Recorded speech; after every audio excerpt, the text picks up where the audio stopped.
Dan the Handyman here, ready to show you how to program your little remote clicker with your garage door opener.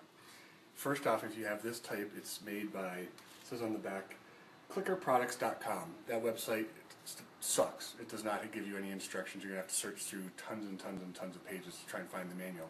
I'm going to show you how to do it real quick. Hold this down with your thumb. You got the little black button right there.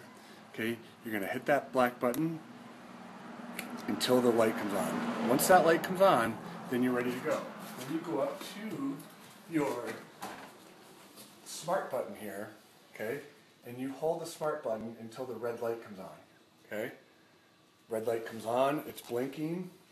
I then now hit I want to program this is on my 2 garage, so I want to hit the 2 button, and I'm going to hit it until that light stops blinking. 1, 2, 3, 4, 5. The light stopped blinking. Now I hit the program button again. The light goes off, and voila. Be careful that you don't have a vehicle halfway parked in the garage so it doesn't close on it. And back. That's